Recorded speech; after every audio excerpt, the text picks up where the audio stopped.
Good morning, everyone.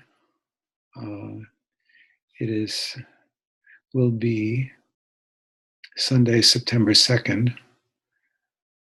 As you are watching this, if you're watching it at its usual time, this is the first Sunday morning talk that we normally give at 10:30 a.m. at Dawn Mountain.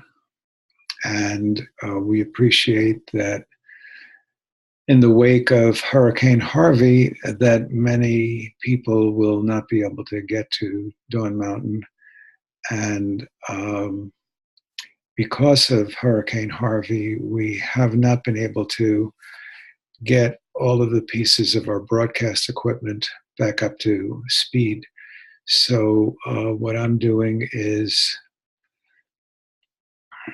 preparing and delivering a talk given from my home that those individuals who are signing on at a distance will be able to have in a place of being able to live stream the first Sunday talk for September 2nd.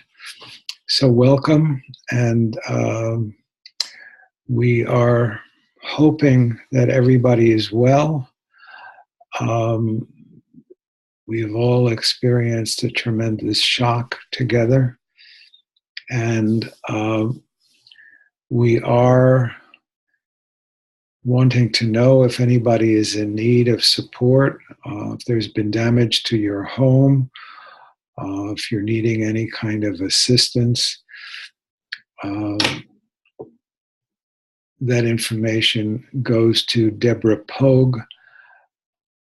I don't have her email right now, but if you want to get in touch with us, you certainly could let us know at info@dawnmountain.org, and that information will be forwarded to Deborah. If you have any needs and or if you wish to volunteer to be of assistance to people in need.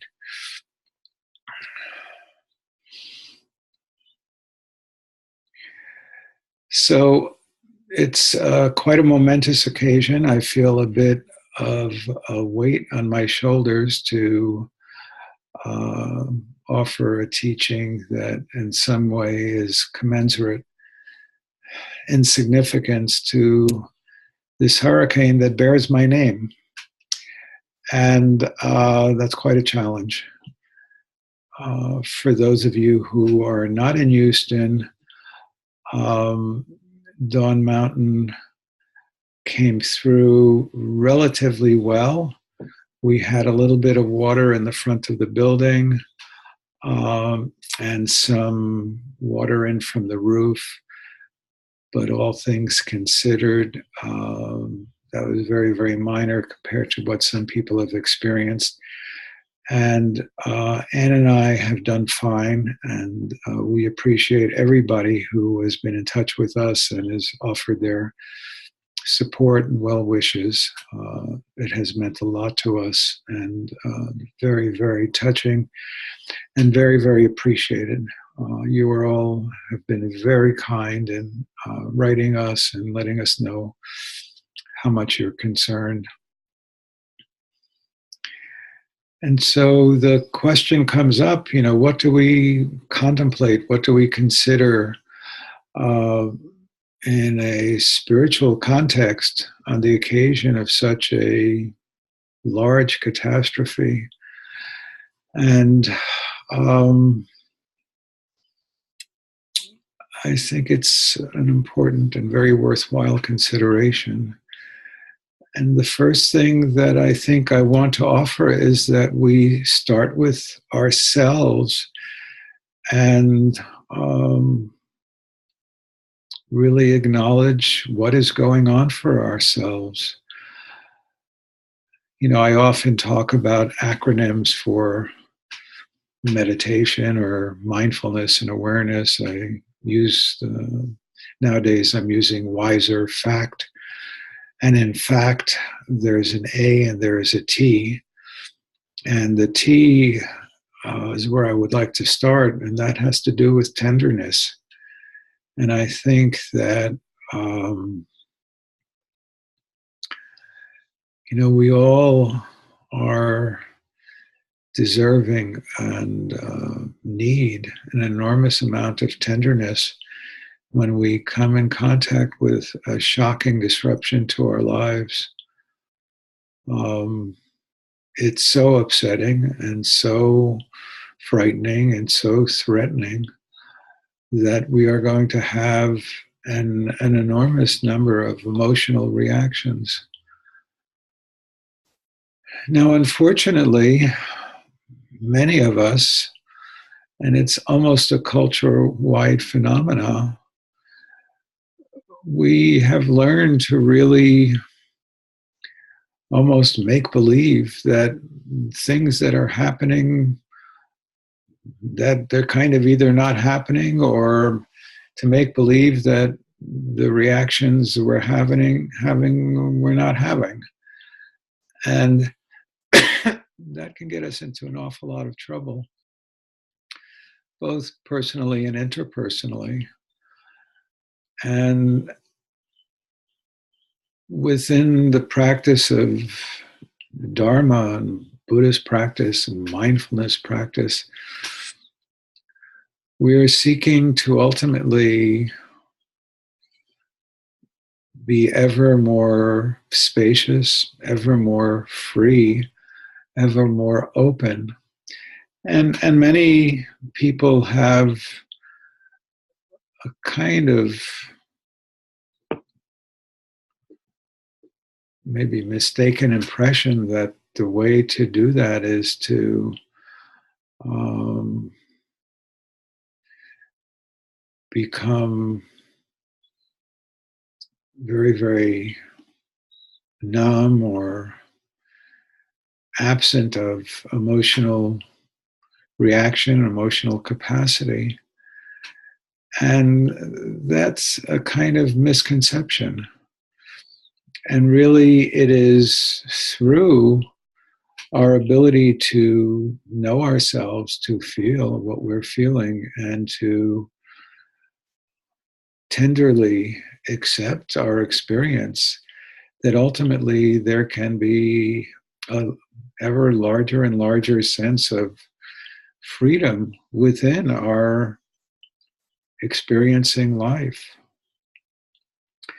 And so the two letters out of fact that I would start with in contemplating how are we to be when we are faced with enormous tragedies and catastrophes on a physical and emotional level, is first of all tenderness with ourselves, and two, acceptance for, to begin with, what is. What is the situation we are facing? What's the material situation? What's the social situation? What's the emotional situation? Can I travel or can I not travel? Do I have supplies or do I need help? Do I need to be in a shelter or do I need to be at my home?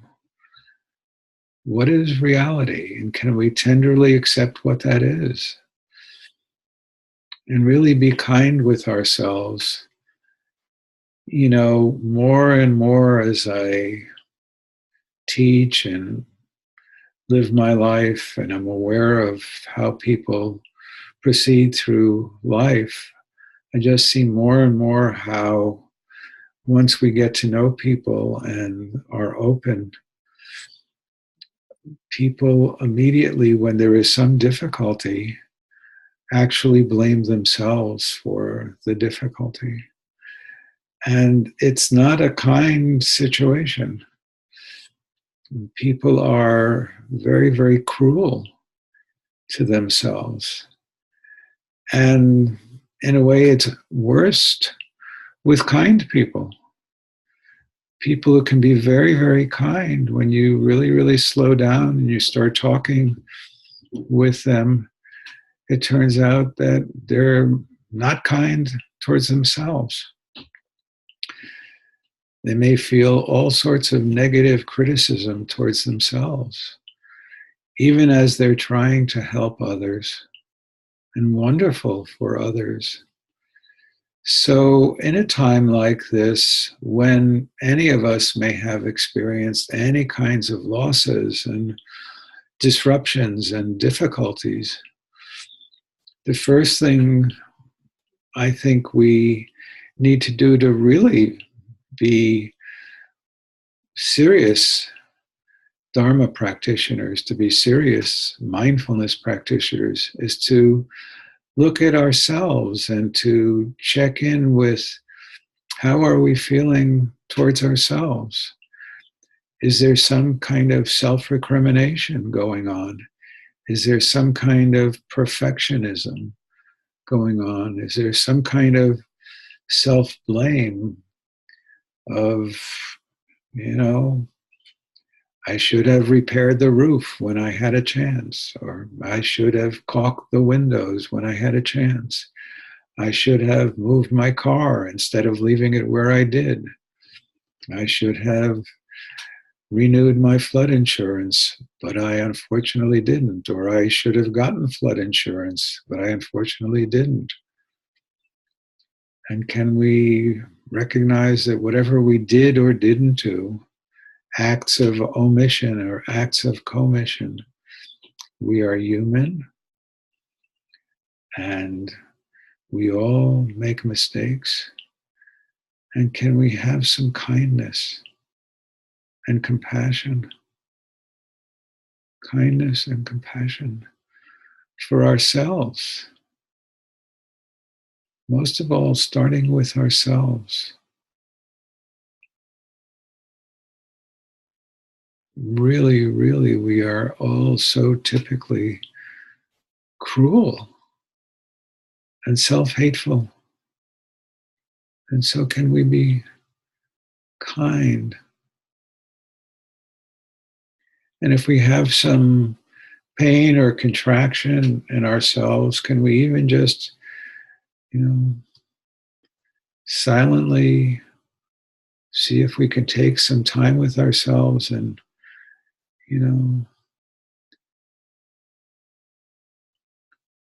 kind ourselves. If you're parents, you know how you kind your child. You kind them. You offer them. You soothe them. You concern for them. And so can we offer that to ourselves? We live in Houston and it's a very duistic city. I'm a very duistic person. And it's a challenge, I know, for me to slow down and just offer myself some care. We're all so busy either following through on our responsibilities or taking care of others that we start getting contractions here and there and we twist our ankles and we don't eat and we get tired, we get exhausted, and we don't pay attention to ourselves. And it's so, so important to start with the Sangha of ourselves and to offer and consider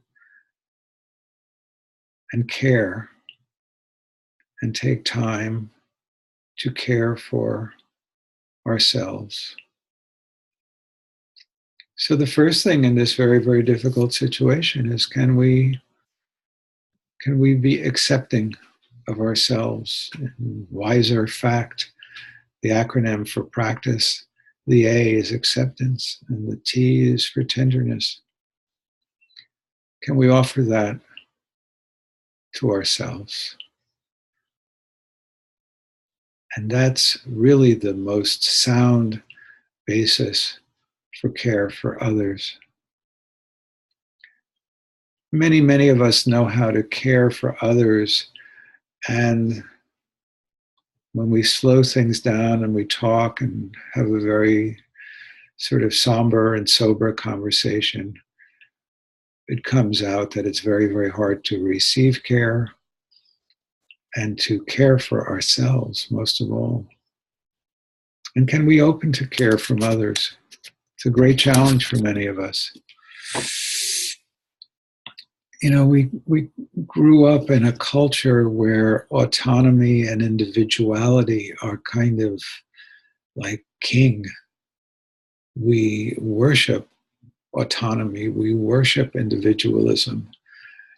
And that's kind of the next topic that I want to move into, and that is our connectedness. You know, there are two phrases or words in Buddhism that are very, very significant. One is the word Sangha, which means community. And the other phrase is dependent origination. And dependent origination refers to the idea that things just don't spontaneously arise without causes and conditions, and they are supported by causes and conditions, and then when the causes and conditions change, they disintegrate. That ultimately everything that is produced is impermanent and also ultimately insubstantial. But things do arise out of causes and conditions, supported by causes and conditions. And then in their time, due to impermanence, things dissolve and disintegrate. And so we as individuals are dependently originated, and we are in a vast network of dependent origination. I was contemplating this morning, you know, there are just so many ways to think about that. But, you know, we can easily imagine that some rice farmer in Bangladesh is raising some rice that feeds some individuals who down the road are working in a shirt factory. And those shirts get exported to some place in Japan where somebody is working in a factory wearing the shirt produced in Bangladesh. And that factory worker at a Toyota plant creates an automobile part for a truck. And that truck is the truck that is driven by an individual who brings bread to your local supermarket. And you then consume that bread. And like it or not, you're related to that individual in Bangladesh who's growing rice and the little bugs and worms that support the rice field. And all the individuals who are breathing, bringing forth carbon dioxide so that the rice, through photosynthesis, can create oxygen and itself can grow. And so every living, breathing being is supporting that rice growing. And that individual growing rice in Bangladesh is supporting us through the shirt, to the factory worker, to the automobile part, to the truck driver, to the supermarket, and all the individuals in that supermarket who are cooking our and delivering our bread to us. We're all interdependent. And so when a catastrophe hits, we feel a tremendous relatedness to all beings. And another way in Buddhism that we think of this is that due to rebirth, and in rebirth being infinite, all beings have been related to us through a diverse number of lives in the past, in situations we can't remember and we can't in some ways even understand. But, you know, whoever you are and you're watching this, 100,000 lifetimes ago, you were my giraffe mother, or you were my orangutan mother, or you were my sparrow mother, or you were my mother. We are related. And due to that relationship, we have a bond of affection and connection, and even a sense of wishing to pay back kindness. And so when there's a disaster, one way of marrying all of these ideas together, the acceptance and tenderness for ourselves, and the sense of dependent origination and connection, and Sangha, the sense of community. We are in a vast community, whether it be the community of our family, the spiritual community, the community of our city, our state, our country, our planet, our universe. This is all a Sangha ultimately. And we feel that. And so, whatever feelings, and especially when we have painful feelings, we have a practice in Buddhism called taking and sending, or receiving and sending. Donglen, it's quite famous now. And it's based on whatever feelings we may have that we have accepted with tenderness. Oh my God, my house is ruined.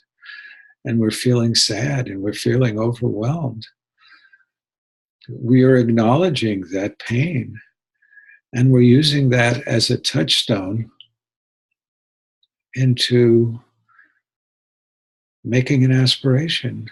With my pain, may I relieve the pain of all sentient beings throughout space. May all of their pain be absorbed into my pain. And we use our pain, our felt pain, as a touchstone. We make that aspiration. And we do that on an inhale. And then on an exhale, we imagine love and concern and care and light going out to all beings. And our discomfort we use as a touchstone. May we absorb all the suffering of all those around us into our pain. And may we send love and compassion to all. For some, making that vast aspiration to absorb the suffering of all into their own is too difficult. And so if you need to modify it, you can do it in the following way. Whatever my suffering is, let it just be as it is. And may it, in its very nature, just be the measure. And may it, without changing in any size, shape, or form, take in all of the suffering of all sentient beings throughout space. May mine contain, as it is, the suffering of all. For some, that's a little bit easier. But if you can make the other aspiration, it's really wonderful. May my suffering as it is, may I absorb the suffering of all into my own pain. People then may wonder, and then what? And then what is a great question. It is, of course, very, very useful and very, very important to actually be of help and consideration to others. We start with our families, obviously. We are trying to be supportive of members of our community. So we in Dawn Mountain want to hear from people in terms of what their needs are and then what we can do for others in the community. We're volunteering. And then there's our larger community, and the community, many communities in Texas and other states are being affected by this horrendous weather situation. If you have time and capacity, you can volunteer. It is wonderful. If you have funds available to offer to appropriate charities of your choice, it is wonderful. You may not have time. You may not have capacity. You may not have money. You offer wishes. May all of these individuals who are in pain and suffering become free of that suffering. And if you're doing Donglen, taking and sending, you taking on the suffering in your imagination, and as you're sending out, may beings be happy. May beings be happy. We make that aspiration. So if you can do things by way of actual physical effort, we do it. If we can offer goods and funds, we've got that capacity, we do that. Maybe we can't. We have our minds. We aspire that others may be free of suffering, and we offer our wish for their happiness and their well-being. It's so important, and this is an opportunity. And we want to make use of this opportunity. The F in fact stands for freshness. We may have opportunities when everything is a bit up in the air to do things a little bit differently. Maybe we change out of some of our stale habits. Maybe people are in touch with us who haven't been in touch with us for 20 years. And we may reestablish a connection. Maybe we realize we can be of help in ways that we never imagined we could be of help. Maybe we give up some of our attachment to some of our self-images as inadequate, incapable, and isolated. And we move out and are effective and helpful. Freshness is a very, very critical piece of our practice. And during these times of change, there are opportunities to do things differently. And it's important to notice what it's like when things are new, fresh, and different. Even when they're in a way saturated with pain, there's also a kind of new mind that can occur. And that new mind is a very, very important, because there are qualities in that new mind which often include clarity and compassion and care. And these are reflections of our inner true nature, our Buddha nature. So important to become aware of that.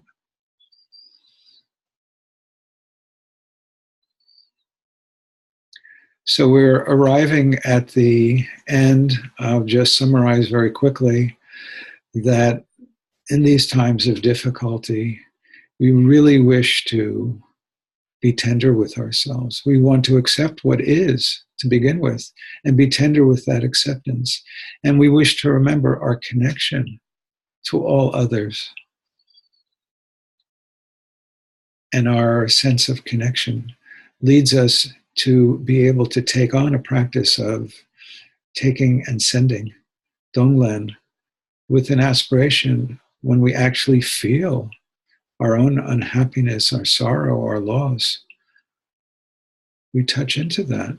We accept it. We acknowledge it emotionally and physically, and then make the aspiration to take on the suffering of all beings on an inhale, and then on the exhale, may all beings be happy. May all beings be happy. In closing, I just wish to remind everyone that on September 15th and 16th, Dawn Mountain is holding a wonderful symposium with Ken McLeod and Sarah Jacoby and Guy Newland and Dan Kozort, Marsha Brennan and Ann Klein. Will be on the grounds of Rice University, but you can go to our webpage and see about the registration information. It's going to be wonderful. It's about Buddhist practice, a wonderful female Buddhist teacher in Tibet in the early 20th century. And then Guy and Dan are going to be talking about how they used Buddhism to face individual adversity. Very, very relevant for all of us in this particular time, how Buddhism can be of use in facing adversity. So I really want to encourage you and your friends, and please let people know about this symposium. As I say, the information's on our website. I'm so happy I was able to spend some time with you today, and I'm going to wish you all well. we will have a meditation for a period following this, which will be on a different broadcast. Take care.